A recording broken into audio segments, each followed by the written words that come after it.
She walked into the boardroom with her head held high, clutching a notepad and a heart full of ideas.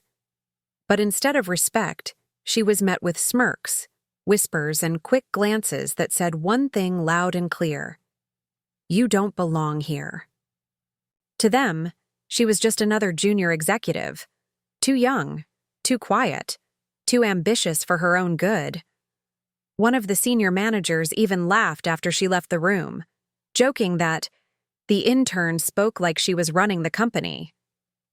They called her a loser behind her back. They said she was dreaming too big for someone who hadn't earned her stripes.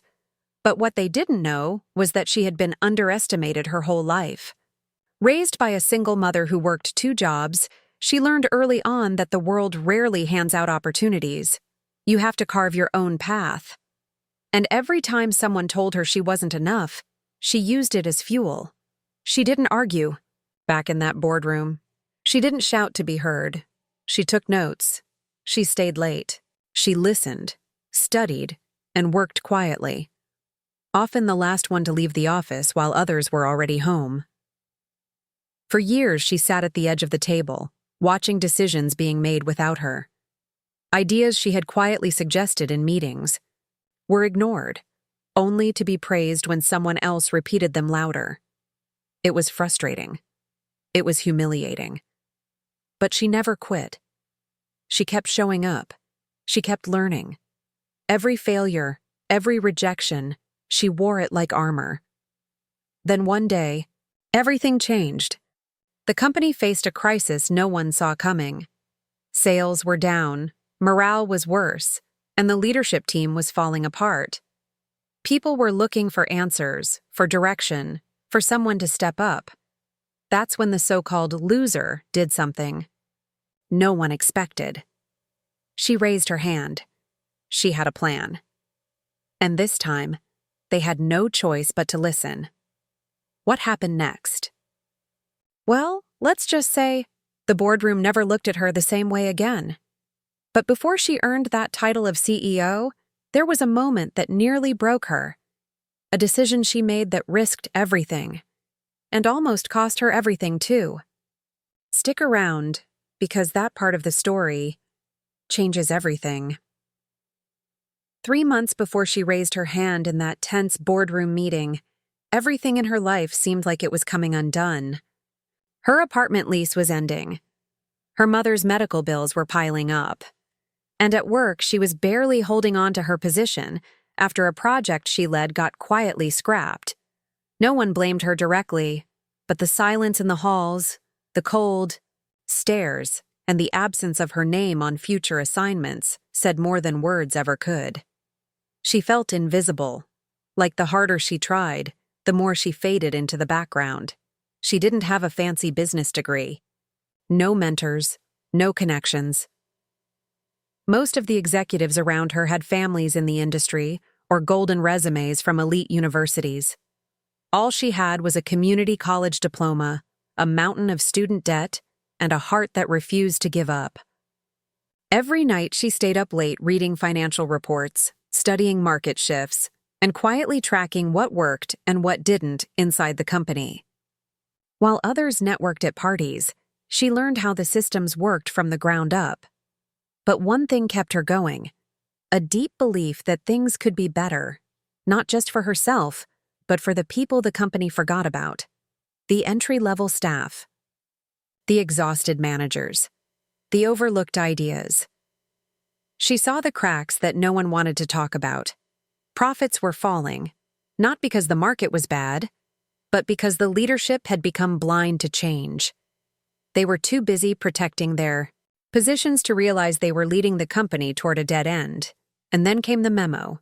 An internal notice, meant only for executives, got accidentally sent to her inbox. She wasn't even supposed to read it, but she did. And what she saw made her stomach turn. It wasn't just about restructuring. It was about layoffs. Massive ones. Entire departments. Gone. And the worst part? The departments on the chopping block were the same ones that had kept the company afloat during the last crisis. She could have ignored it. Could have stayed quiet, like she always had. But something inside her snapped. Maybe it was the memory of her mother being let go from her job without warning. Maybe it was the thought of watching people lose everything while a few at the top protected their bonuses. Whatever it was, it made her take a risk that would either make her or destroy her completely. She printed the memo, tucked it into her bag. And for 3 days, she didn't say a word to anyone. She walked past the same people every morning, smiled like nothing was wrong, sat in meetings with those same executives who had signed off on the cuts, and listened to them speak in circles about efficiency, growth strategy, and tightening operations. Corporate words that really meant people are getting fired. Her mind was racing. If she exposed the memo, she'd be seen as a threat. She could lose her job instantly. But if she stayed silent, dozens, maybe hundreds, would lose theirs without warning. People with kids, people who had trained her, people who trusted her. That's when she started digging deeper. She wanted to be sure. She accessed past reports, checked performance metrics, and quietly spoke to a few trusted coworkers in those targeted departments. What she discovered made the whole thing worse. These weren't underperforming teams. They were actually the backbone of several new initiatives. Cutting them would save short-term money, but would gut the company's future. Meanwhile, the executives kept holding closed-door meetings. Their tone had shifted. Tighter, more urgent.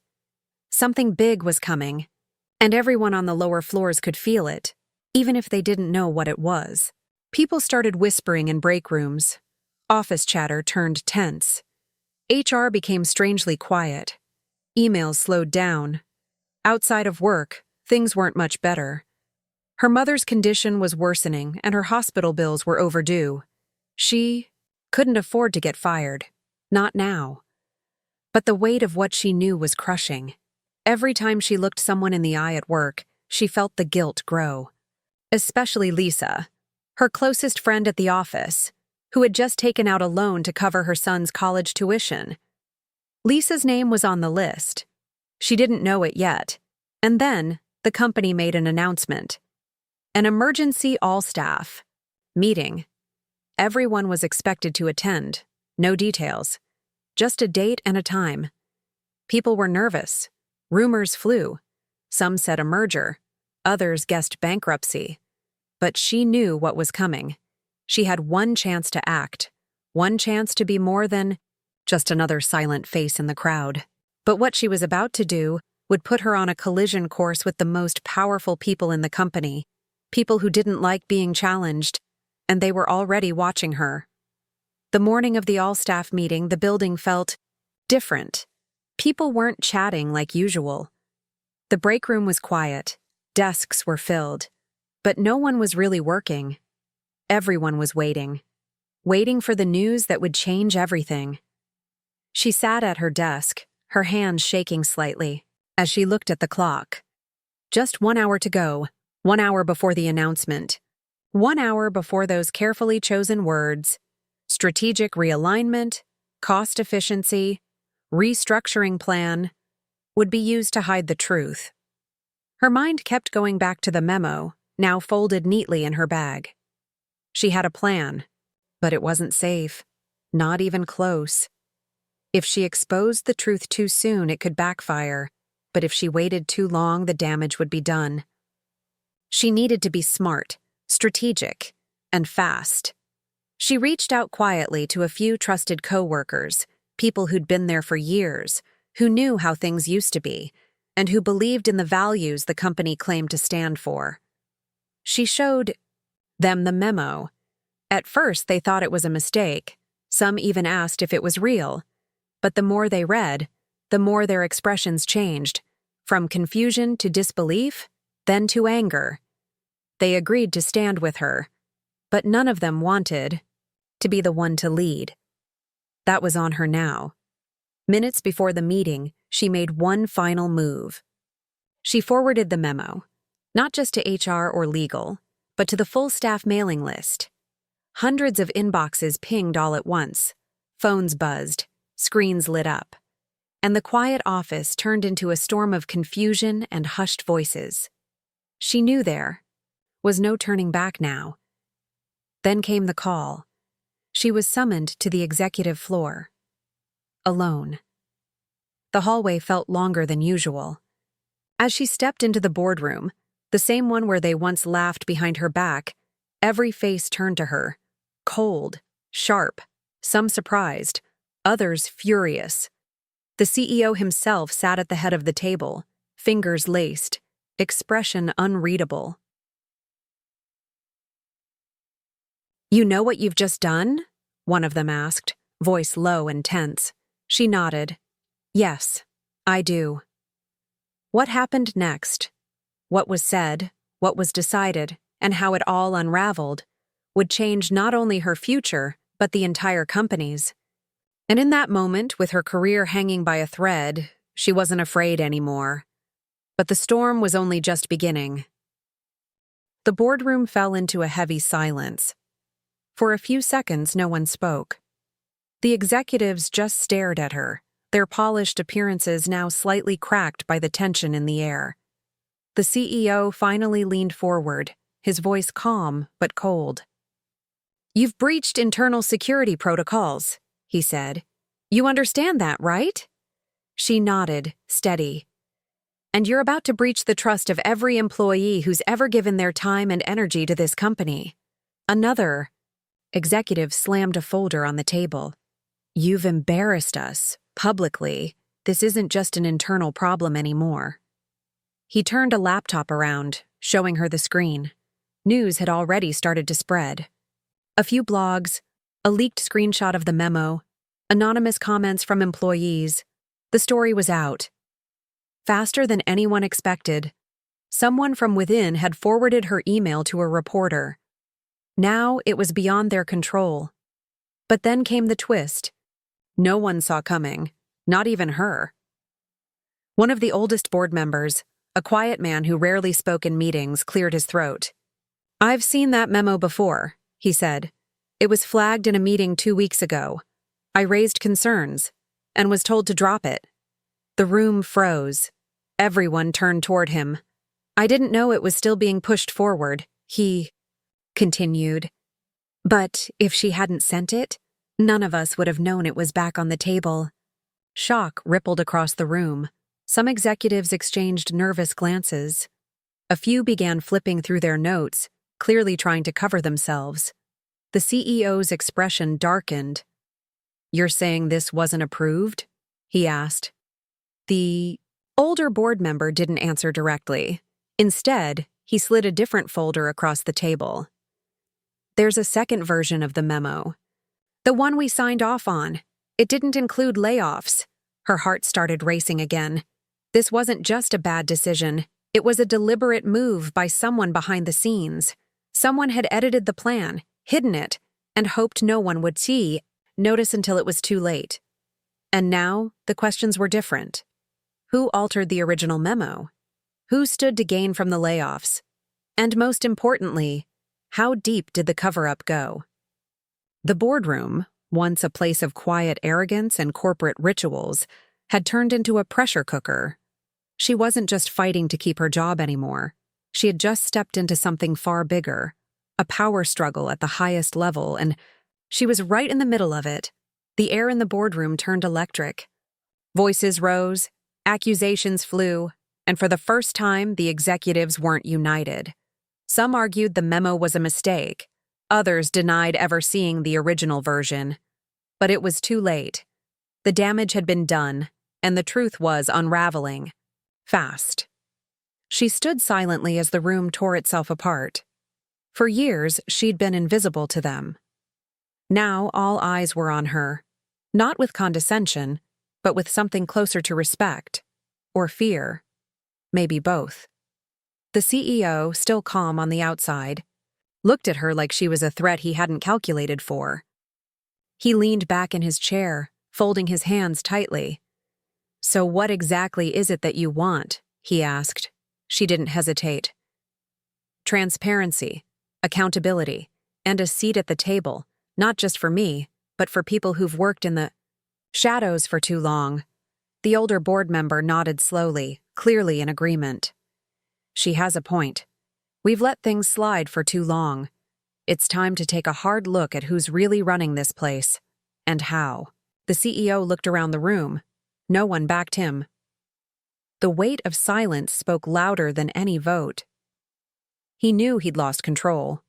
Within hours, a temporary leadership restructuring was announced.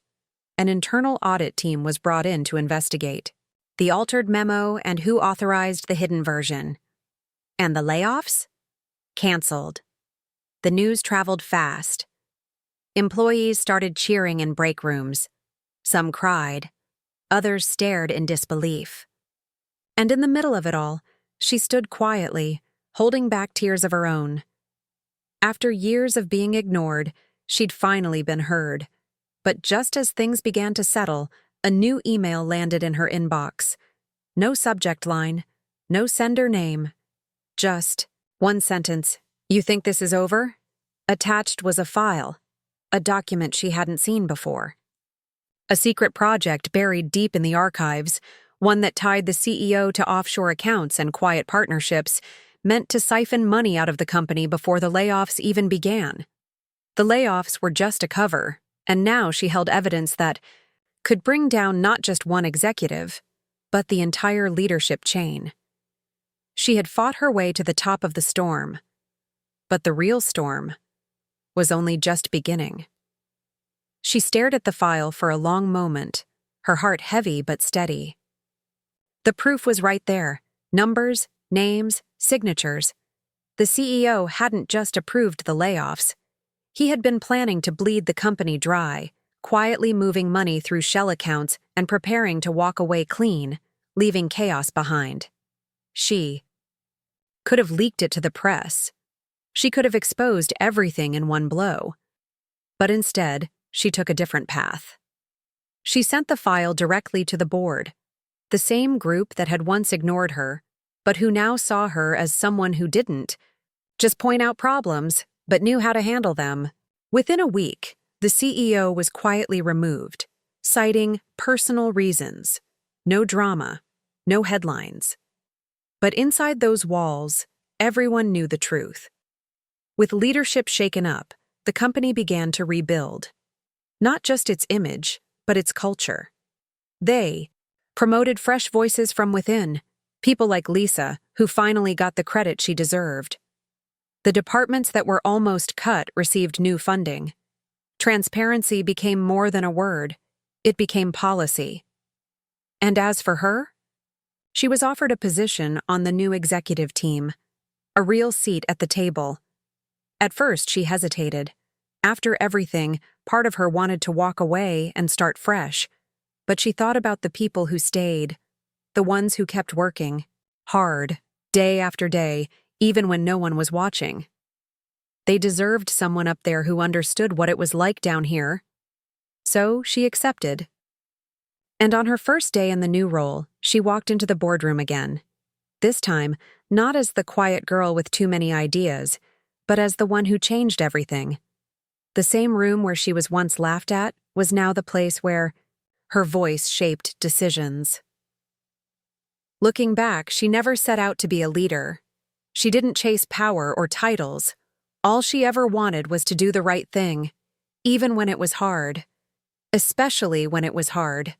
And in the end, that's what made her different. She was the loser they almost forgot, the underdog no one saw coming. And now, she was proof that sometimes the quietest person in the room turns out to be the strongest, because leadership isn't about control, it's about courage.